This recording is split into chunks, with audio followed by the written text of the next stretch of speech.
Here at 11 o'clock on the WHAS 1119, we are giving you a live look at downtown Louisville. Rainy, wet downtown Louisville as it's turned into another rainy evening after thunderstorms raced through Kentuckiana a few hours ago. And now we're going to look ahead again to extreme heat and more storms on the way. Hello, everybody, and thanks for joining us on the WHAS 1119. I'm Doug Proffitt. That's the reason we're looking ahead and declaring another WHAS 11 Weather Impact Alert Day for tomorrow. Let's get the latest on the overnight situation from our chief meteorologist, Ben Pine, here on the night team. Hey, Ben. Yeah, Doug, it's no doubt a busy weather pattern. This is our third round of storms that we've had on this Tuesday. Thankfully, nothing severe with this last round, and it's starting to move out. Just a couple of rumbles of thunder left over with some steady rain here east of I-65 and along the Bluegrass Parkway. So this will move out. It's going to be fairly quiet overnight. Now, can't rule out a couple showers around as we get started tomorrow morning, as we see here on Futurecast. This is right around 8 a.m. as we head towards the peak of the morning drive. And it's going to be humid out there and then very hot and sticky with highs in the low to mid 90s. Heat index around 100 to 105. And once again, here we go. Some late afternoon and evening thunderstorms will be possible for tomorrow with some torrential rainfall, localized flooding, and some gusty winds. So that's why we have our WHAS 11 Weather Impact Alert Day for your Wednesday heat and the storms. Right now it's humid out there with some wet roads. We're talking about more rounds of thunderstorms over the next several days, and I'll show you how long this little heat wave is going to last as well coming up. All right, Ben, thank you. Tonight in West Louisville, Metro Police and Kroger together at a special event to stop the gun violence. The effort, just another high-profile effort to raise awareness, and it came just hours after two people were found shot in a car in another West End neighborhood. It's one of two homicides Metro Police responded to today. The other woman killed in a stabbing off Poplar Level Road near Newburgh. WHAS 1119's Alex Dieterer and photojournalist Elijah McKenzie report on what is being done as the violence is still a major problem. Doug, this is just the latest shooting in what has been a violent summer here in the Metro. A community activist and Russell resident we spoke with today says the gun violence is not just a neighborhood problem, it's a Metro Louisville problem, and one that needs an entire community to come together to find a solution. Giving back to the community.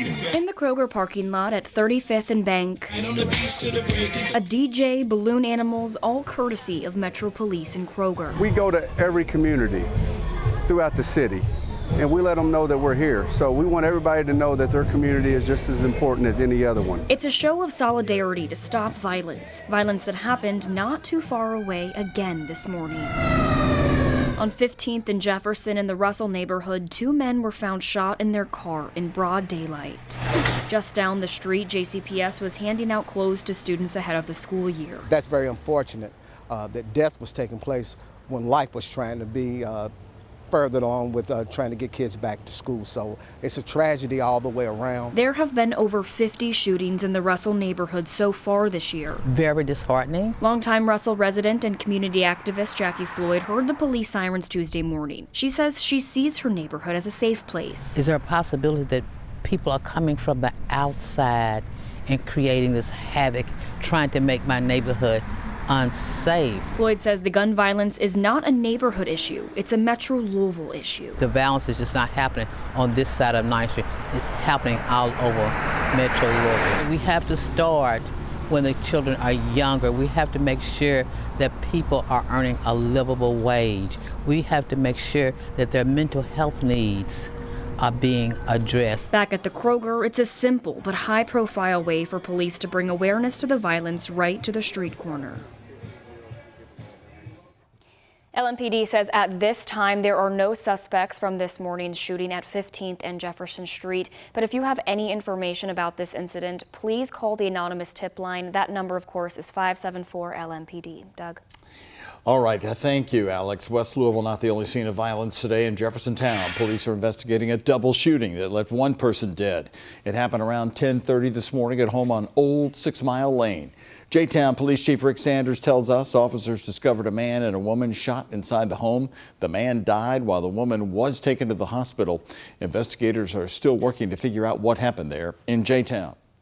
New tonight, Louisville Metro Police homicide detectives have made an arrest in a deadly shooting from over the weekend.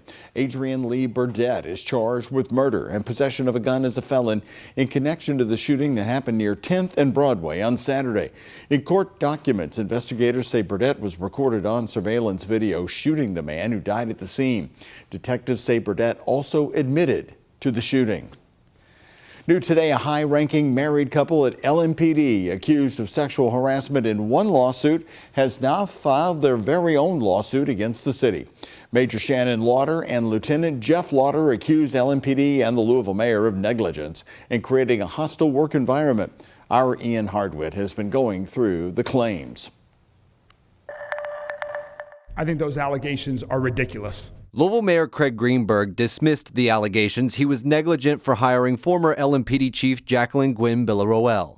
The accusation comes from a lawsuit filed by Shannon and Jeff Lauder, a married couple at the police department. In it, they claim top leaders like Gwynn Villaroel did nothing to stop a rumor about a drunken adult pool party at the Lauders home in 2020. Sergeant Lauren Carby, who previously worked under Shannon in the Special Victims Unit, accused the Lauders of hosting the party in a separate lawsuit. In it, Carby says Shannon opened the door for Carby to engage in a relationship with Jeff before Jeff tried to kiss Carby. The Lauders lawsuit against the city pushed back on that narrative, calling the gathering an open house to celebrate their recent professional accomplishments and the retirement of a cherished colleague. Carby's attorney, Sarah Collins, countered in a statement saying the claims in the Lauders lawsuit against Lauren are nonsensical.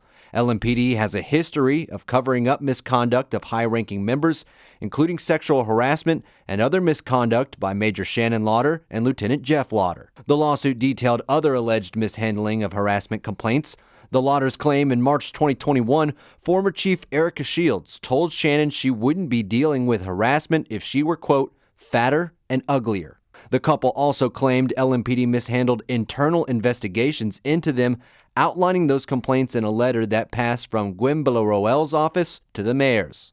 However, the mayor would not answer when we asked if he received that letter. While the mayor touts reforms at LMPD over the last month, making it easier for victims of sexual harassment to come forward and training department leaders on the topic, he's also waiting impatiently for the results of an independent investigation into how LMPD handled all the sexual harassment complaints. And so there are two investigations that are going on right now, and I'm hesitant to give any timelines, but I'm hoping at least one of them is done within the next month. Those investigations are separate from those LMPD launched into the allegations of harassment and retaliation. In a statement, the department says, quote, these investigations are imperative given the conflicting narratives of the recently filed lawsuits alleging malfeasance and sexual misconduct. For the WHAS11 night team, Ian Hardwitt on your side. The lawsuit also accuses Major Brian Courager of sexually harassing Shannon before and during his investigation into that pool party. Courager and the Lauders are all on administrative leave. New tonight, former Clark County, Indiana Sheriff Jamie Knoll and his wife have turned over thousands of dollars worth of jewelry to Indiana State Police. According to new documents from State Police, the couple surrendered 3 Rolex watches, a diamond necklace worth more than $16,000, and other jewelry. Much of the investigation into Knoll and his family has focused on purchases made using the Utica Township Volunteer Firefighters Association credit cards. Knoll, his wife, and one of his daughters have all pleaded not guilty in this ongoing case. A Metro Council committee has signed off on regulations for the medical marijuana businesses that will appear in Jefferson County. The committee was considering banning dispensaries from 1,000 feet of a school, public park, a public library, or a church. Several council members argued that that was just too restrictive and could make it more difficult for patients who can't travel very far. Today, Metro Council member Dan Syme of the South End submitted an amended version that would stick closely to state rules. It would only ban dispensaries within 1,000 feet of an educational building or a child care center. I really believe that we're behind on this this conversation, and I believe it's archaic to think that we can't move the city forward with the marijuana industry. If this was truly medicine, the pharmacies would be jumping all over this thing. It's insane to think that the pharmacy would handle this particular product. Councilmember Robin Ingalls speaking there, and despite Councilman Robin Ingalls saying that he was a strong no vote, he flipped and the measure passed unanimously. It now heads to the full Metro Council. Right now, all new on the WHAS 11 team, Kentucky's ambulance services are hemorrhaging EMS providers, according to a new report given to state lawmakers today. John Holder with the Kentucky Board of Emergency Medical Services told lawmakers that the state is losing more paramedics than it's gaining.